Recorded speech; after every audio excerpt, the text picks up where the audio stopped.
Hi, I'm Peter Tragos, host of the Lawyer You Know podcast and YouTube channel.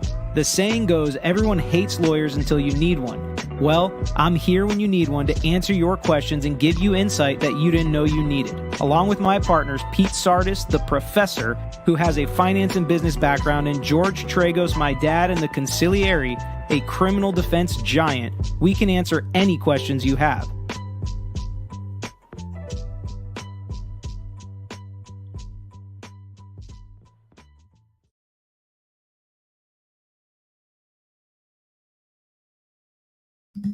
Just kidding. What's up, everybody? Now, Mike was muted. We are in for a fun one today, and actually a fun couple today, because you all are going to drive the content we are discussing today. I have prepared almost nothing for this video outside of one thing, because I knew what one of your questions was going to be, and we've already gotten it, and I've started. So we are going to talk about whatever it is you all want to talk about with these first two parts of the depositions we have seen and discussed together for Amber Heard back in 2016 as a part of her family law case. So we are going to discuss that today.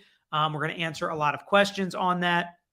But just a quick announcement before we get there. Guy Matthews is a new member. Thank you, Guy. Welcome to the crew. And Toots is a new member. And I want to point those two out because we talked about doing this Q&A as a members-only chat. We decided against it because so many people have interest in this topic. It is a legal breakdown topic, answering questions, helping the general public understand these processes, which really what is the goal of this channel. So we are still going to do this as a, wide open. I don't know if it's subscriber only, but as a larger group of people discussing this, asking questions. But we do have some members only content planned.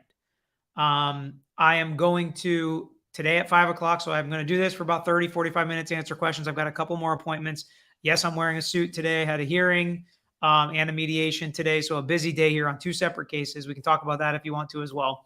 But at 5 o'clock, we are doing a members only video chat. So I guess everybody can watch the video. I still am learning this as we go, but only the members are going to be able to chat and comment and ask questions and vote.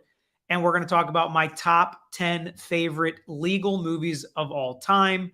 It's going to be a controversial list. There are some I'm even embarrassed how high I have them, but it is coming from the heart. And I want to hear from you all, what you agree with, what you disagree with, which ones I missed. And then I'm going to put a list of my top 10 on the members only community page for you all to vote. So if you want to join, now's a chance to join to do that fun discussion, but I didn't want it to be a real heavy legal topic that was going to be teaching a lot of things because I want that always to go out to as many people as possible. This is just going to be more of a fun chat, kind of like family hanging out, talking about movies.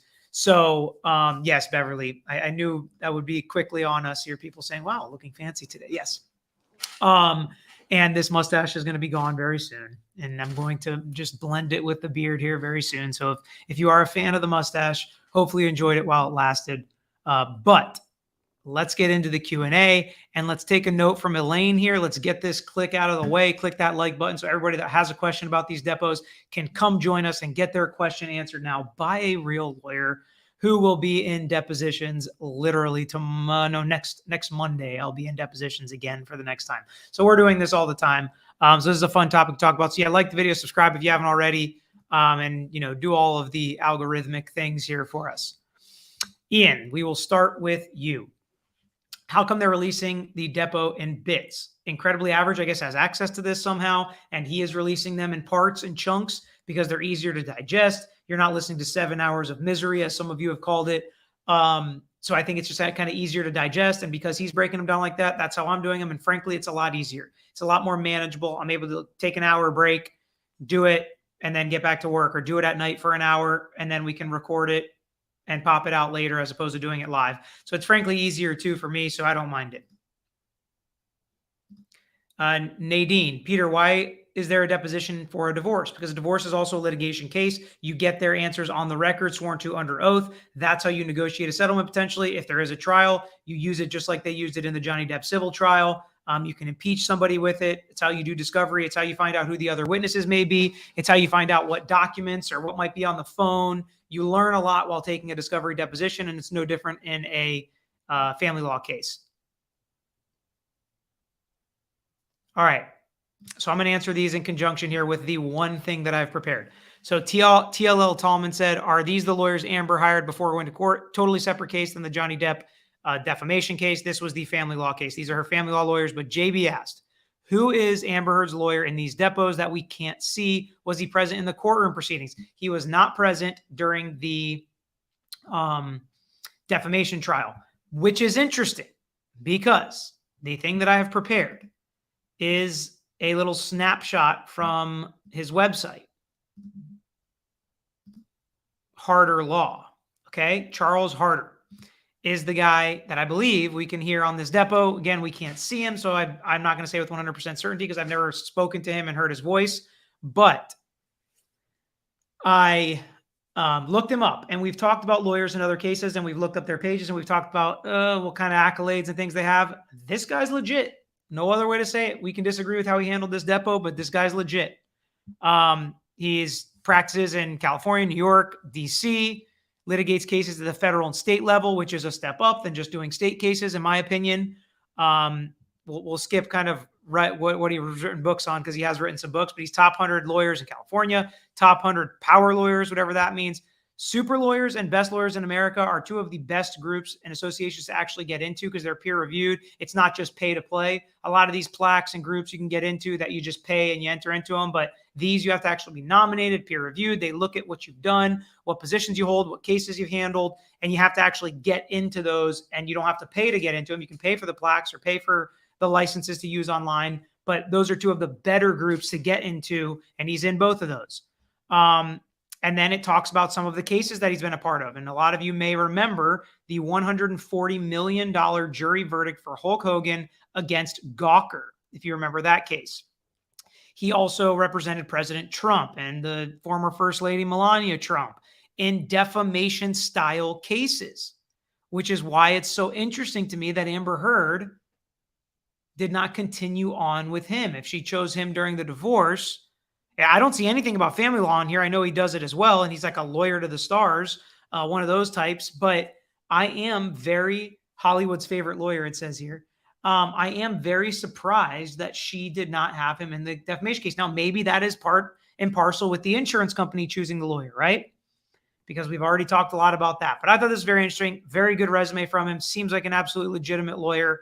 I give credit where it's due, and this is a good resume for a lawyer, even if we disagree with some of his tactics or how he may act during this deposition.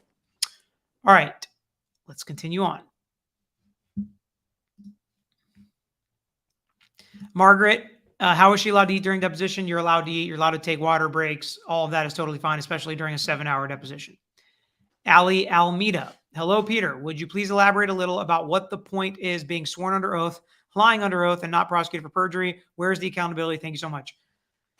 So, Ali, I don't know how long you've been around these parts with me, but I get up on my soapbox and have a TED talk about perjury all the time. There's nothing more frustrating to me than having processes in place, swearing people under oath, getting testimony for very important parts of other people's lives that are involved in these cases, lying under oath, proving you're lying under oath, and still having no repercussions.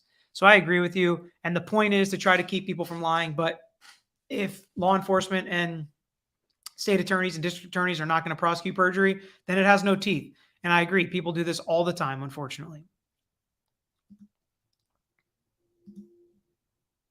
Before we start, Marlene said, a little late for that. Does your daughter still like Justin Bieber? My wife likes Justin Bieber more than my daughter, I think. But yeah, my son likes Justin Bieber. He wants to be like Justin Bieber. My wife likes Justin Bieber. My wife has kind of brainwashed my kids towards Justin Bieber. Not the biggest fan here, though.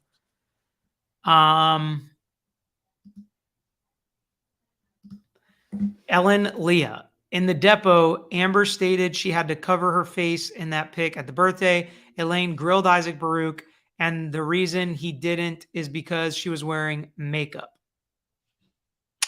I think there are some words potentially missing in here, but that whole thing didn't make a lot of sense because she said, I think it was a right hook and it was on the left side of her face or vice versa. And then there were other pictures where the hair wasn't really covering her face. So just like everything else she did to me, there were holes in her story.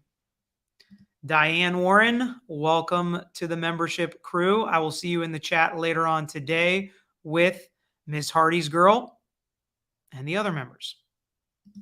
How is it possible to get a hold of the depot? That's a good question. I have no idea. Honestly, I haven't really searched for it. I just saw it out there and people asked me to react to it, so I did. That's how I find most of this. As you guys know, I still practice law fully and have more than an actual normal caseload, probably almost 2 caseloads. So I don't spend all my time digging this stuff up, which is why I love when you all get at me on Twitter and Instagram, which is why I always say follow me at Tragos Law, because you send me the content you're interested in. I try to verify that it's legit. And then that's how I get a lot of the content that I talk about and break down. And you all sent me Incredibly Average's videos. So that's how I got it. I had to watch him talk about it to even know that it was going to be parts, because I don't spend all day digging into this stuff trying to figure out, where or how long it is or what date it is. I kind of get it from the content itself and listen to Incredibly Average or look at documents that you send. Documents are the best thing because I can see if they're legitimate or not, and I can find the information that we need from it. Sarah asks, are there more parts? Yes, I believe there's 7 hours total, and I don't even think we're 2 hours in. CMC, if you could describe the depot in 3 words so far.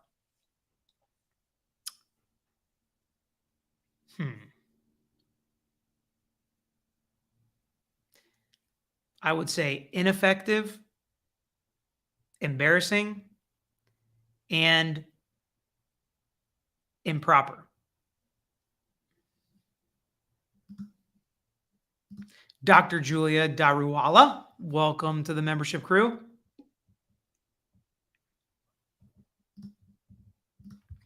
Mo, why do you think Harder made so much fuss over vague, argumentative, and harassing when it didn't seem like the questions were vague or harassing? Good question, Mo. A skilled lawyer like Mr. Harder uses certain objections, and there's a reason, again, why I said multiple times, objection form. That's what you're supposed to say, objection form. And the reason for that is if you say vague or you say harassing or argumentative, you're tipping your client off and coaching your client not to answer, to say, that question's vague. I don't understand what you're asking me, because that's an okay question. And she's not refusing to answer. She's just saying, I don't understand your question because it's vague. Or it's harassing. And the client says, yes, it is. I agree with my lawyer. I'm not going to answer that. It's too harassing. So you're coaching the witnesses. You're giving her outs so that she doesn't have to answer the questions. Because as I've said multiple times as well, if you instruct her not to answer, then the other lawyer can certify that question, bring it to the judge. And if the judge says, yes, she can absolutely answer that, you should have known that, Mr. Harder, then there can be sanctions and punishments levied by the judge. Thank you, Marlene. Sparrow, are all depositions recorded or was it requested by one of the parties? They're all recorded by a stenographer, and all the words that are said are typed out. Not all of them are video recorded. That's a special request. You can do it for any deposition you want. It costs extra money, usually takes extra time. You need a bigger room. So there are some procedures you have to go through, but you can videotape just about it. I think you can videotape any deposition, not some minors and some certain circumstances. What was that? Certain circumstances, but most of the time you can video depo if you request it. Marion K, maybe he isn't licensed in Virginia. It's not hard to pro hoc vice into a state to handle a case that you specialize in, which is what it seems like he specializes in based on that website.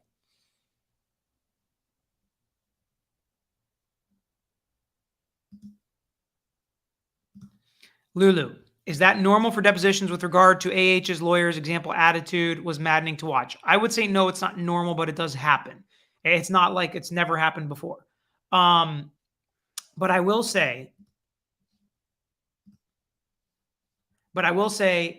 that one thing I would have done throughout this depo is I would have, to try to cut him off more, said, please make sure if you're instructing your witness not to answer that you make that clear on the record. If you're just making an objection, that's fine. And every objection he said, vague, harassing, whatever it may be, I would say, okay, you can answer the question. Immediately, I would follow every objection, telling him or her to answer the question, putting the onus on her. And then if she refuses, again, then you can certify it. If he pipes in more, fine. But you have to actually instruct her not to answer. So if I would have said, did you take these drugs? Objection, harassing, you can answer. Because that's the point. I would ignore what he said. I would almost act like I didn't even listen to or hear what he said. I think that's one mistake that Johnny Depp's lawyers made, was continuing to respond. It's like giving into a troll, right? It's like talking to a troll on Twitter. You're giving them the voice that they want and having it fight back and forth. And now you look bad with them. If I was Blair, I don't remember her last, Burke, I think it's Burke. If I was Miss Burke, I would have just said, okay, answer the question, Amber. Answer the question, answer the question, answer the question, because she still has to answer unless he instructs her not to.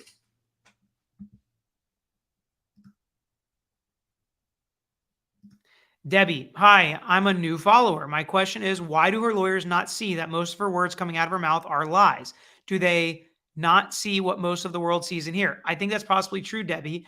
And actually, funny enough, when I was thinking about my top 10 movies, this is going to be one of the things we discuss as to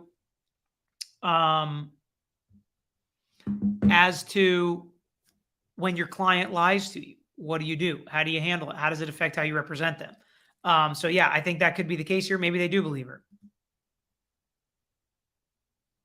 Sherry G. Hey, Peter, what size golf shirts do you wear? I wear a large, and I'm thinking about potentially if I can get all my work done here, maybe throw in one of those polos. I got one of the new polos I got on for the members, only chat and video. CJ Wagner is going to be there. That'll be fun. Thanks, CJ.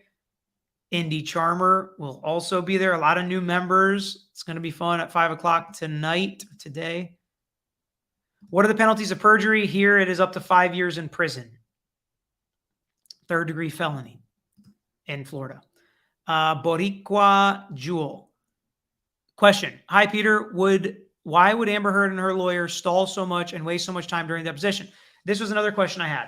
I honestly think that they were hoping the lawyer just stopped asking questions. A lot of times, and I actually think it did happen a couple of times, where she would move on or kind of get lost in arguing with Amber's lawyer and not, hammer down and get the answer she was looking for, even though I think she should have gotten that answer. So I think there are some issues there. Ellen Lee is going to join us later as a new member. Northern Wanderer, what kind of sanctions can be brought from depositions? So one sanction can be the cost of the deposition, where if Amber Heard just totally blew it and Johnny Depp's team had to pay for all this, they could make her pay for the videographer, the court reporter, some legal fees even, if she wasted the lawyer's times. But then other sanctions as punishment could be some kind of fine levied from the judge, and that could be up to the judge's discretion as to what the judge felt was fair and reasonable. Azam, what's up? Hey, Peter, what's your opinion on her different demeanor during the depo and during trial, during the JDVAH trial? It was alarming to me and very obvious. And that's why I kind of think, and I said during that trial, I would have played as much of this deposition as I could, which they probably did, which wasn't much of it. She seems like a different person, which to me, juries don't like. They think you're either acting there or you're acting now. Z Martin, do you think AH has had good legal advice, but she ignores them all and keeps digging herself into yet another exposed lie and or exaggeration? Your hunch? My hunch is she was on board with this deposition strategy. They were in lockstep. It was almost as if there was some kind of code word that if he objected to harassing, she wasn't going to answer. And that she was going to follow every time he objected, she was going to try to wiggle out of the answer and not answer it. They seemed in lockstep. Now, the trial, there were some things that potentially I think Rottenborn for sure wanted to handle differently than what Amber Heard would allow. Thank you, Z. Tracy Dacey is a new member, as well as Kimberly Moore. Thanks for joining us here just in time for members only video coming later. Beverly Maniotti. If the attorney would state a simple yes or no question, can the opposing attorney object? Yes, they can object. Again, especially if it's a yes or no question, it's leading, you can object to that form. And this is like really into the weeds. But so if I'm directing Amber Heard as Johnny Depp's lawyer, because that's how it happens, it's reversed in a deposition, and I say, you hit Johnny Depp, didn't you? Object form is proper because I can't ask leading questions as the one doing the direct exam on the deposition. She can still answer, and she should still answer. But that objection, if later I want to impeach her with that, her lawyers can say, Judge, that was an improper way to ask that question during deposition. She has to ask it at trial now, and she can't use that as an impeachment because it was an improper question during deposition. That's kind of how it's supposed to go. Object form, you can still answer the question, let's keep it rolling. Not let's have a fight every time we object, regardless of whether it's a yes or no answer. Linder is a new member. Benjamin, how often do people actually get prosecuted for perjury? Not often enough. It's more in like big time cases where famous people are doing it and lying to the government. A lot of times that's happening, or lying during a criminal trial, making life more difficult for the government again. Veto land. Is there a cap on how long a depo can be? It cannot be harassing. They cannot do it for that reason. But there's a reasonableness cap on it. So the judge would have to make that determination. I've actually hit that in some cases where they want to take a depo of my client for like 17 days in a construction defect case that was miserable. But they just want to keep taking people's depos over and over and over again. And it was harassing, and the judge agreed with us and limited it.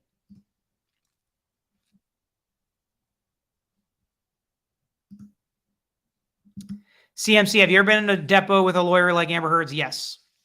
And I handled it just like I said. I'm like, okay, that's your objection. Let's keep moving on. And I have had a depo stopped and a lawyer sanctioned, and they had to pay for all the costs of the depo. And then we had to come back and do the depo again a second time. Seems like lying in a court of law is far too common. Why don't the courts crack down on these issues? Why do they let them slide when they find out someone has lied? So it is easier said than done that someone lied under oath, right? You still have to prove it. And it can't just be a mistake or a misstatement or saying the same thing two different ways. It has to actually be a lie. And sometimes it's difficult to prove that it's a lie willfully. But I agree with you. I think it should be prosecuted more often. Natalie Glenn, does it sound like he was coaching her and testifying himself? Yes. What is the most surprising thing you discovered by watching this deposition of AH? That she wasn't acting sad at all, basically. I mean, she did at one point when she told her publicist, I think, about what had been going on. I think she started, kind of crying. But I mean, just her cold demeanor was really, really surprising to me. Have you seen the elevator video release? Karen H. snoozing yet? Popcorn released it earlier. I did not, but I had a feeling it was coming. So we'll look at that eventually. Punky Parts Palace. Incredibly Average said the divorce settlement was done, but Johnny wouldn't sign until Amber gave depo. I'm guessing he already thought she would go public with DV and wanted to get it on record. That's interesting. I did not know that. They know a lot of those tidbits that I don't know. So definitely watch their breakdowns as well if you watch mine. Struggle Bus is a new member. Thank you. Beverly, when AH covered her mouth after slipping up, example TMZ and depo, did JD's attorney respond appropriately by not responding? So that's kind of a strategic preference. I may have asked more questions on it, honestly, to dig in and maybe just get her to lie more or get her to give me more information about it. But I think leaving it potentially is kind of like a landmine. She doesn't know whether or not they picked up on it. She doesn't know if they're going to use it later. I probably would have dug in more on the depo because she was obviously squirming after saying it. And whenever I feel like I have a witness there that I feel maybe less than truthful, I like to pin them down.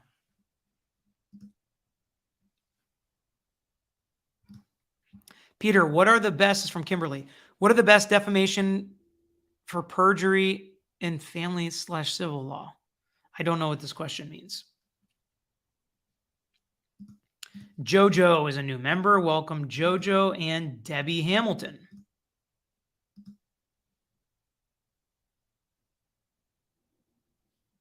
Modest Man, what would I have done differently if I were Amber's lawyer in the deposition? I would have prepared her to answer the questions as succinctly as possible, yes or no. Were you afraid of Johnny Depp? Yes. Did you try to contact him? Yes. Why did you try to contact him? I still loved him. Even after he beat you, you still loved him? Yes. He was my husband. Short and sweet, honest answers, and let them make arguments. Let them say, oh, it makes no sense that you would text your husband after you were afraid or terrified of him and you got a restraining order. But honestly, it happens a lot in life with relationships. So I don't think it's that unbelievable. But the way that she dances around makes me not believe her sometimes with what she says. So I would have had her answer more direct, more to the point.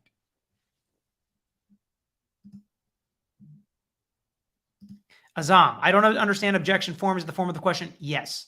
It is the form of the question, which includes a leading question. It includes a vague question. It includes an overbroad question. It includes a compound question. All of those are there is an issue with the form of the question. The witness can still answer if they understand it and are able to.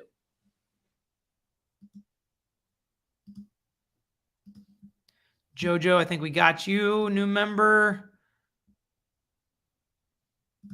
Ashley King, random question. Lawyers paid on contingency. Do you ever persuade clients to settle for your benefit, time, energy, even though it's likely to get a higher settlement? I'm curious. So no way, never. And there's a bunch of reasons for this. Some selfish, some not.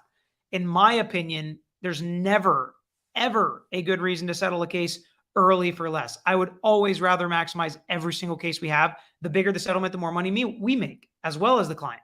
The only time I would say tell a client to settle sooner for less money is if the client's net will be more. So, for example, if we could settle for $100,000 now, but $140,000 later, but when we settle for $140,000 later, there's going to be $50,000 in costs. So the client's actually going to net less later with a higher gross settlement. So that explanation happens a lot where we're like, listen, it could be different.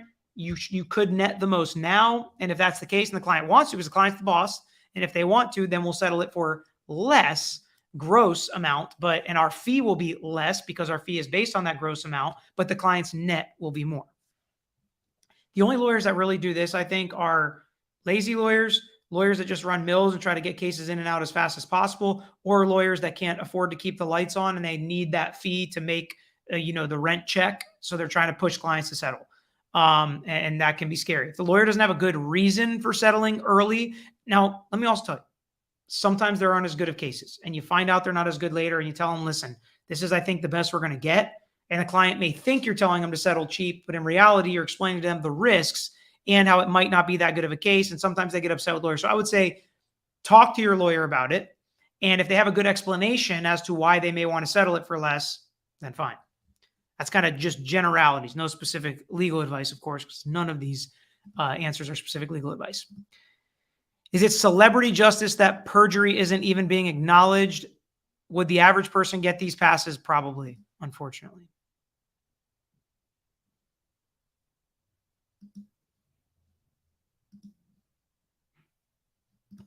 Delicious treats. Fellow Floridian, are you following the Parkland shooting trial? Why are they deciding to object on all evidence the state is bringing in? So, delicious treats. I don't mean any disrespect by this at all.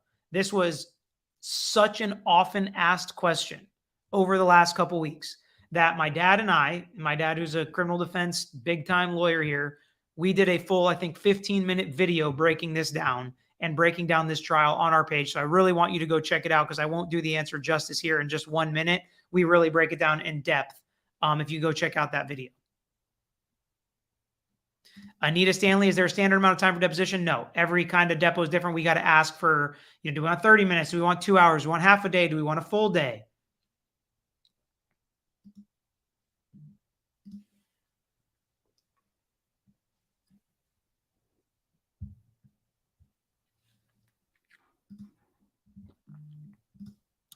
Marion K. Should Ms. Burke have instructed AH that she can answer the questions and it would be argued later with the judge? Yes.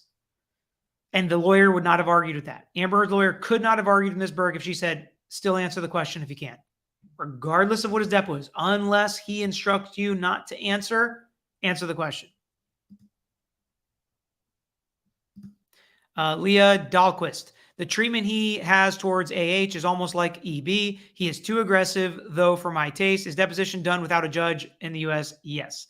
No judge there. And I will tell you, the way he was acting in this deposition is more common than the way EB was acting at trial with some of the stuff she was doing in those speaking objections. That was more shocking to me than this conduct. Carolyn Cornut, welcome. 5 o'clock is going to be fun. I'm excited to just kind of chill and talk about legal movies with all of you. Veto Land, not AH related, but do you feel opposing counsel gets intimidated by your luscious locks? No, I don't think they get intimidated by my luscious locks or my mustache. Veronica Hendrickson, is it possible the difference in AH's demeanor is the difference caused by life in general and the 6 years between deposition and trial? Very well could be. Who knows? Allie, law is so incredibly complicated, mind-boggling at times. Really, thank you so much for being so generous with your time and patient with our questions. Thank you, Allie. And that's why I want to do this, not just for the members only, for everybody that had real legal questions about this stuff. And we'll do some fun stuff with the members like this video today. And Diane Brown will be there.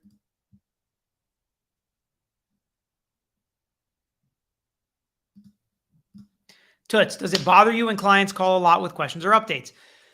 So definitely no is the answer to this, but I'm going to be honest always with you guys. And I will say, if a client calls me 5 times a day with the same question over and over again, it would probably be frustrating and I would feel bad because I wouldn't be able to talk to them every single time. So I'd have to set up a call. But what I love is, hey, I've got a few questions. Let's set up a call this week. We set up a call this week. We talk through all those questions. And as often as they want to do that to be kept up to date in the case, I'm happy to do that. You guys know that. We sit here and talk about this stuff all the time. I do the same with my clients. They call with specific questions on their case. I answer them. I answer to the best of my abilities. Sometimes at the time they call, I don't have the answer to the question, like how much insurance. We've ordered it. We don't have the policy yet. Florida allows so many days for the insurance company to provide the policy. So we'll go through all that. And I find that as long as you explain things in detail to the clients, they understand the process, and they'll have questions that pop up as we go. And I love when they're overly communicative and they tell me what's going on and they ask me questions. They tell me about concerns. They tell me what the doctors are saying. They're like, hey, he's saying this or she's saying this and it's not really helping. This is helping a lot more. And I'm like, okay, tell them, be your own advocate here, medically speaking. So we have a lot of conversations like that. So no, it doesn't bother me, but there is a point that I'm sure it would bother me. So I did want to be honest about that and not say, oh no, they can call me every second of every day and it never bothers me. Kate the Great is a new member. Carrie, what is the significance / benefit of JD's lawyers asking AH the same question multiple times, different ways? You're the best. Thank you, Carrie. I do think there is an element that they are getting under her skin. They know they're getting under her skin. It's easy to tell, and they want her to look bad on video. And if they keep asking the questions, she may get more and more angry and lash out and slip up and say something about TMZ, which I think was a huge thing for the defamation trial. So that could be one of the reasons. I usually don't like to do that once I get the answer. HLB 512, you sound like you love being a lawyer. I do. How long have you been practicing? Just over 9 years. And I do. It's a lot of fun. Star Shooter, did you know there's a Wikipedia page for George Ripety-Stragos? That is probably my dad. I feel like I knew that, but I'm not positive if I knew that or not. So I'm not going to endorse it and say that it's legit or that it is my dad, but I think it may be. Helen, Peter, this might be a dumb question, but what is the actual purpose of a depo? Is it to see if there's enough evidence to go to trial? It is information and evidence gathering. So the whole discovery period in a case includes depositions. That's where you find information. You find out who may be a witness. You find out what documents may apply. That is the purpose of discovery, and a deposition is part of that, to get witness statements locked in so you can know what evidence they have. Should we settle this case? Should we drop this case? Are we going to win? Are we going to lose? It's information gathering. That's the purpose of a depo. What would the reason be for the lawyer to instruct her not to answer the question? Barbara wants to know. If it's privileged, if it is actually harassing or invading privacy, and it's not something that's relevant even in a depo, even with a very broad scope for a deposition, there are certain areas you cannot dive into. So if it's trying to hit one of those areas, then you instruct them absolutely not to answer. They won't answer. If the other side disagrees, they can go talk to the judge and say, we want to get this information about them. And the judge will say yes or no as to whether or not they can have that info.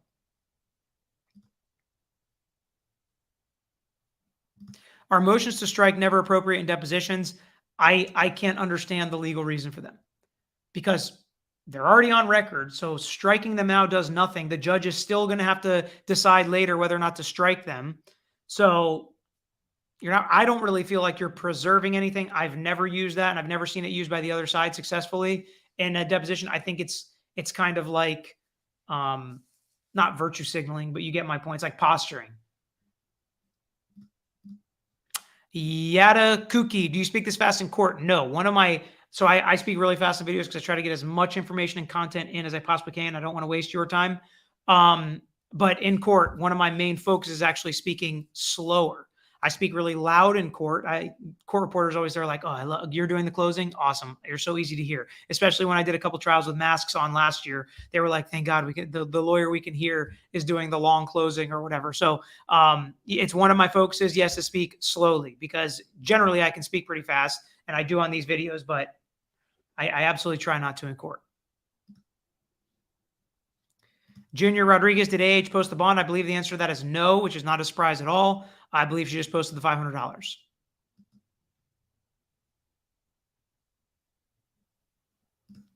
Diane Nazimi, if you'd watched this trial, this depo before the trial, do you think you would have believed her that Johnny was beating her up and was abusive towards her?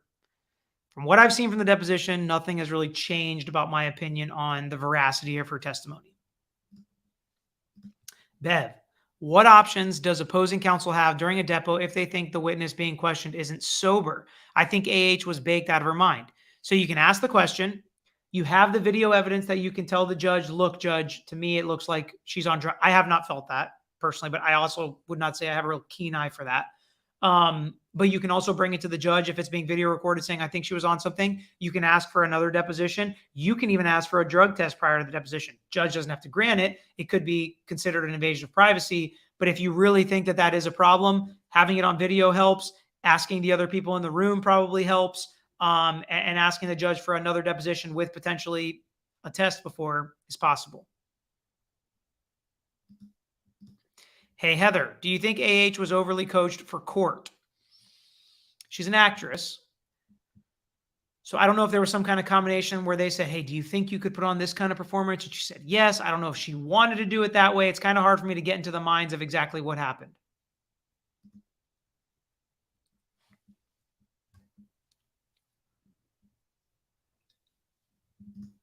What's the rudest, most annoying thing that's ever happened to you in a depo? Oh, there's been a bunch. I had a lawyer one time try to tell my client that, she was like, none of us are doctors at the table. So I listened to the doctor. He's like, I actually am a doctor.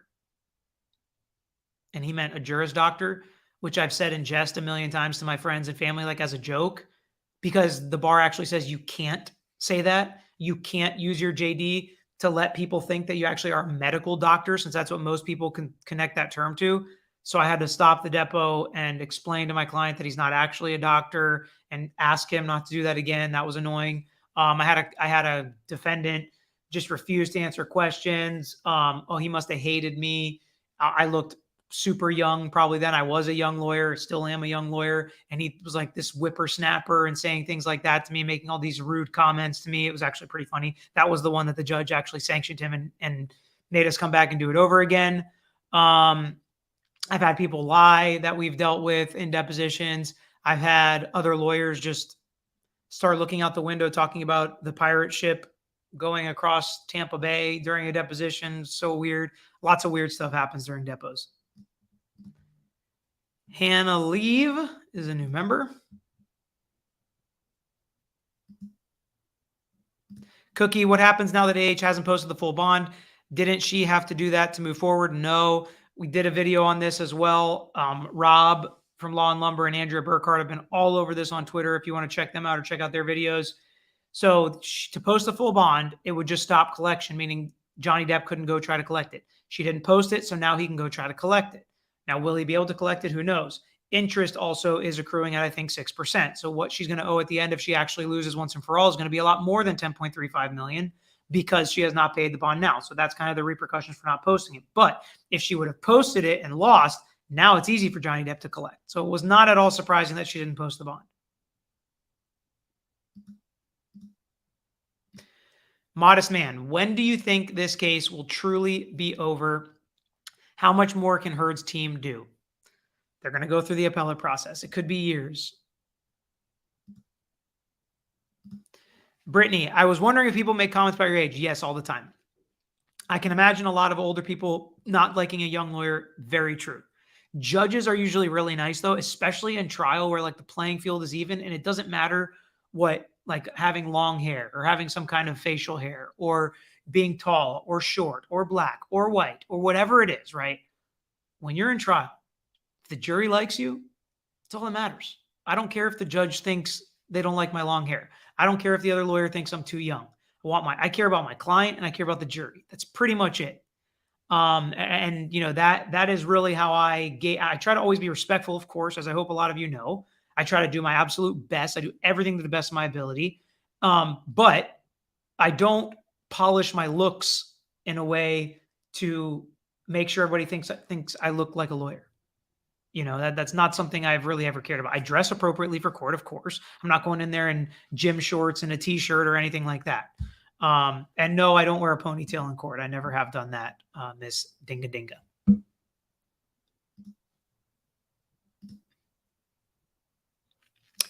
Oh, this is a good point. Diamond, maybe the lawyer didn't want to work with Amber Heard after. That's a good point. But if she was paying, or the insurance company was paying. He's already worked for her once. How happy was your dad when you decided to become a lawyer, and was it a given you would join the firm? This is a good question, Christy. He was very happy. A little surprised because I actually went to Florida State and was a bio major and was going to be an orthopedic surgeon because I broke my leg bad playing football in high school, had 7 surgeries, loved my orthopedic surgeon, shadowed him. That was kind of the plan. So when I switched, it was surprising to him. And no, actually, I clerked for a firm in Tallahassee that did personal injury, medical malpractice, nursing home negligence, and I loved it. And my dad was basically only doing criminal at the time, a couple big PI cases. So I really wanted to do that. Got an offer from that firm, was going to stay. My dad said, no, come here. We'll start doing PI. Now, 10 years later, PI is the biggest part of our firm. With what you've seen of the depot so far, what is one question JD's lawyers haven't asked that you would ask? So BS, this is a good question, but I'm going to save this one until the end of the depot. I feel like not much has happened. So there's about 1,000 questions they haven't asked. So I'm going to save this one until a little bit later once we've seen more of this depot. Modest Man, have you ever been on a high-profile case? If so, who was it for? Yes, we've been on a couple. Instead of discussing them on here, if you want to check out our website, tragoslaw.com, we discuss some of them on there. I don't really want to discuss any of my cases specifically on here, just because privilege issues and asking clients to waive and stuff like that. Like general parts of cases or things that happen in cases are fine, but specific names and cases, and a lot of our stuff ends up with a confidentiality agreement or is handled pre-suit without even going to court. So it's not public record. So I can't discuss some of that stuff on here. But we have some interviews on the news and some cases that of names you'll definitely have heard of on our website if you ever do want to check that out. Maya, ortho to lawyer, wow, big difference. Yes, but a ton of what I do dealing with injury cases is looking at medical records, breaking down medical treatment, deposing orthopedic surgeons on both sides, radiologists. There's all sorts of medicine in injury law, which is what I handle. So it actually is a pretty cool crossover that I took so much science in college, and how it works out. You know, it be like that sometimes. HLB 512, your specialty is personal injury. Yes. So we handle catastrophic injury, wrongful death, car accidents, premises liability. That's our specialty. Have you ever worked on other cases? Yes. So I've done a lot of criminal defense because that's what my dad does.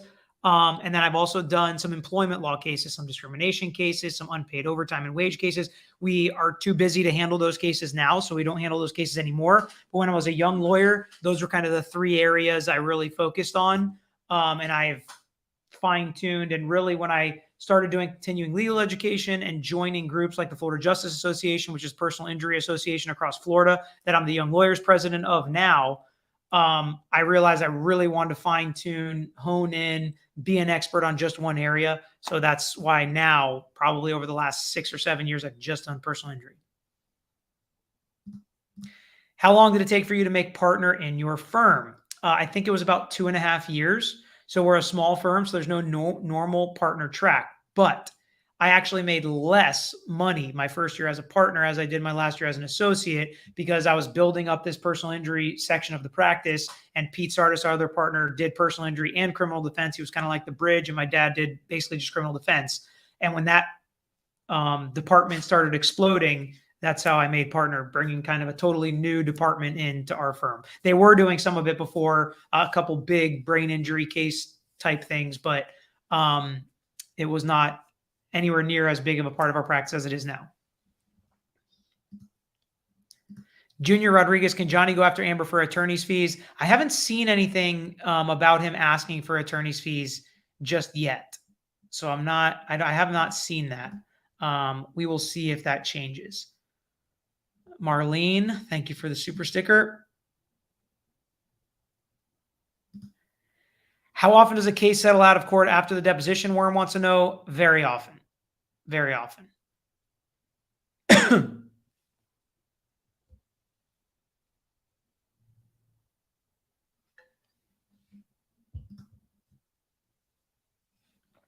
Bunny Bubs, what are qualifications for partner? So every firm can be a little bit different, but generally speaking, if you bring in enough business and you're generating enough business to where you can go start your own firm if you want to, and you're making everybody money at your firm, when it's a small firm like this, that's how you become partner, right? You got to do a good job. You got to have a good client base, a good book of business. Now, in some bigger firms, the amount of money you bill can be your book of business, regardless of if you land the case, because you're generating profit for the firm. But generally speaking, some firms, it's purely you've been there 7 years, now you're a partner. But I don't think many firms are like that anymore. So it's really about business generation. When you generate enough business, you become a partner. Marjorie C83, I wish I had a lawyer like you when I had a personal injury. You seem so skilled, also very caring. Thank you so much, Marjorie. And it is shocking to me how many clients we have signed from this YouTube community for people getting injured all over the United States, calling, saying, I want you to represent me. It's wild. When we talk, it's like we already know each other, which is fun. And that's one of the reasons for doing this. People can already kind of get to know me. I'm not everybody's cup of tea, right? Maybe you'd be like, I wouldn't really want a lawyer like you. At least you know that before you call. Some people do. And if you do, you kind of know what I'm about and know how I work and how I think. And if we'd be good working together, because it is a relationship and you do work together for sure as an attorney and a client. So we've helped a lot of people through here, Marjorie. I'm sorry you went through that. And I wish you would have called me as well. Off topic from Psychology Noir with Dr. Lund. Did Ghislaine Maxwell end up in the Tallahassee Federal Prison? I did not see that. That would be very surprising to me if she did. Usually, geographically, it's close to where you're tried because that's your jurisdiction. But I did not see that.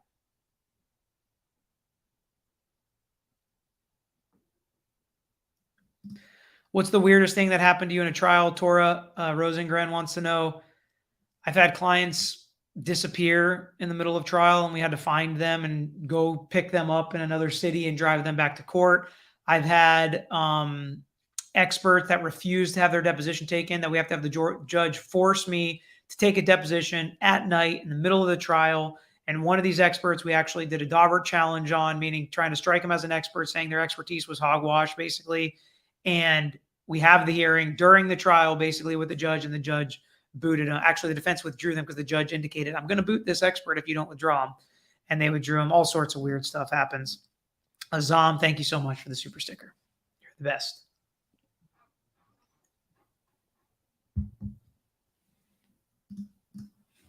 Lucia, would you like to be on a huge case like this one between Johnny Depp and Amber Heard? I mean, it could be great for one's career, but it has quite an impact on one's personal life too. I totally understand that.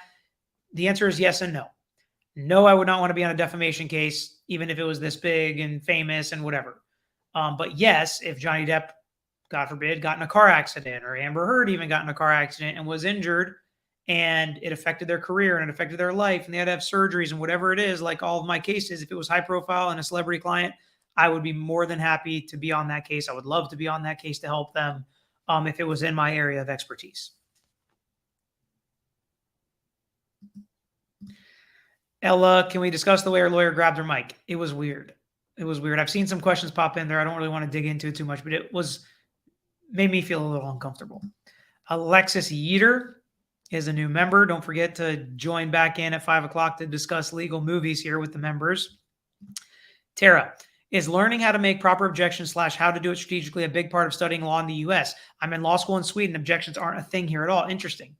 I will say, law school, you learn what the objections are, what the definitions are, what you can and can't object to, what is proper and improper types of question and information to get, and when to object. But knowing when to strategically do it, when not to do it, how to block somebody from asking a question, that stuff you really have to learn on the job, and it is a skill that you do have to perfect. All right, about 5 more minutes, I'd say here. Julie Thompson, JD is right-handed, had to land a punch. AH is right cheek, isn't it? Red herring on the Amica cream. She said some people say you should use Amica. Yeah, those details. Every time she gave details, it seems like 10 people comment with all the issues with her details. Luette Summers, we are located in the Tampa Bay area in Florida. Tragoslaw.com is our website. But we are barred in multiple jurisdictions. We work with a couple other firms in a couple other states, and we have cases in, half the states in the United States right now. Laura J., how often do you have to travel outside of Florida for cases clients? Every so often. A lot of it can be done with Zoom right now. So not as often as we used to. Marnie Naylor, do you use PIs in your cases? Sometimes if we need to go get witnesses or do an investigation at a scene, if it's a premises liability case, sometimes we do use them, but not on every case. Ashley King, thanks for answering our non-super chat questions. Absolutely, Ashley. This is a Q&A. Cody, why are you barred? Barred is actually a good thing in law, right? To be barred in a state. I know it doesn't make a lot of sense, but it's like the Florida bar allows you, but barred in most places means you can't. You're banned, but good catch, Bodie. Sparrow, let's get to 150K. Share with friends. Yes, please do. And you can help by liking the video, commenting, subscribing, and telling your friends to subscribe. Come check us out and ask some questions. Team World, have you had to settle more during COVID? Asking because I was advised to go for settlement in a PI case because the courts are so backed up in DC. So it is annoying and they are backed up. But I wouldn't say we settled more. Actually, no. We settled one of our biggest cases right around COVID when we got the first trial date right after COVID. And we were pushing to go to trial, and that's usually what settles it. So sometimes that happens, but I would say that it's a discussion to have with the client and the lawyer and say, we want to keep pushing this. It could be another year or 18 months or 2 years. Are you ready for that? If you're not ready for that and you do want to settle, you'll probably have to take a discount to do it now. I wouldn't advise it, but I want to give you all your options so you can make an educated decision. That's how I would describe it to my clients. That's how I do describe it to my clients. I usually advise, let's keep pushing, trucking ahead. But it's easy for me to say because I'm not living with it like they are. You know, they're living with the pain. They're living with the bills. They're living with the lost wages. I'm working it for them. You know, so it is. So that's why they're the decision makers. And I can try to give them all the information, but they'll have to make the decision at the end of the day.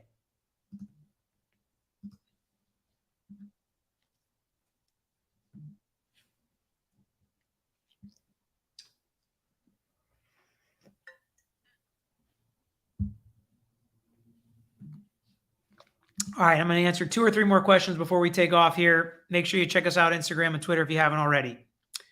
Marnie Naylor, is there a big difference in each state's bar exam? So you take each state bar and then the multi-state and then an ethics portion. The ethics portion and the multi-state are very similar. Each state has some little different nuances, but I don't think they're crazy different. They are different, but I have loved watching you, Little Miss Beauty. All of your videos, been watching since Ronnie O'Neill. You're awesome. Thank you. Those are the early days. Like I think pre 10,000 subscribers over a year ago. Jordan D, or was it about a year ago? Being injured in a car while not being in an accident doesn't constitute a car accident injury, right? So Jordan D, it depends on how you were injured. Did the car cause the injury? Did some other car cause the injury? It could. I mean, I did a video of the female that got the STD in a car and sued the boyfriend whose car it was because they had relations in the car, and she got a big verdict or a big judgment against the insurance company. So it can happen, but would need more specifics. And if anybody ever has any questions about, you know, an injury case, car accident, slip and fall case, regardless of where you are, and you want to ask me some questions or you want to talk about your case, lawyeryouknow@gmail.com is an email. You can shoot an email there. You can check us out. tragoslaw.com has our address, phone number, all of our contact information there. Please take advantage of it if you want. Devon's Law Total. And here's another lawyer who's in the community as well. That argument over initial depot rules, the meds, was absurd. I'd have gone to the judge. And Devin, you know, potentially, sure, if you want to go to the judge after that, but just move along, right? Get that on the record and move along and get as much as you can from the depot, but then go back and deal with it with the judge if you want to. I agree. They can absolutely ask. Well, they can't ask what you've had over the last 30 days, I don't think personally, but what you've had in the last 24 hours, absolutely. She has to answer that. I think that's what you're referring to. Melanie, as always, thanks, Uhtred. Yeah, we're not doing best shows just yet, best shows of all time, but maybe we will do that at some point on the members only stuff. Will JD deposition ever be released? Who knows, Emmy? Moving on. How often do you have clients get medical for life? I don't know what you mean. Most cases have some kind of payment for future medical bills. And when we ask for it, if there is a life care plan, like they're going to need this amount of treatment for the rest of their life, that's what we get from the jury from as well. So futures, yes, I don't know about for life, how you define that. Nadine, thank you for the super sticker.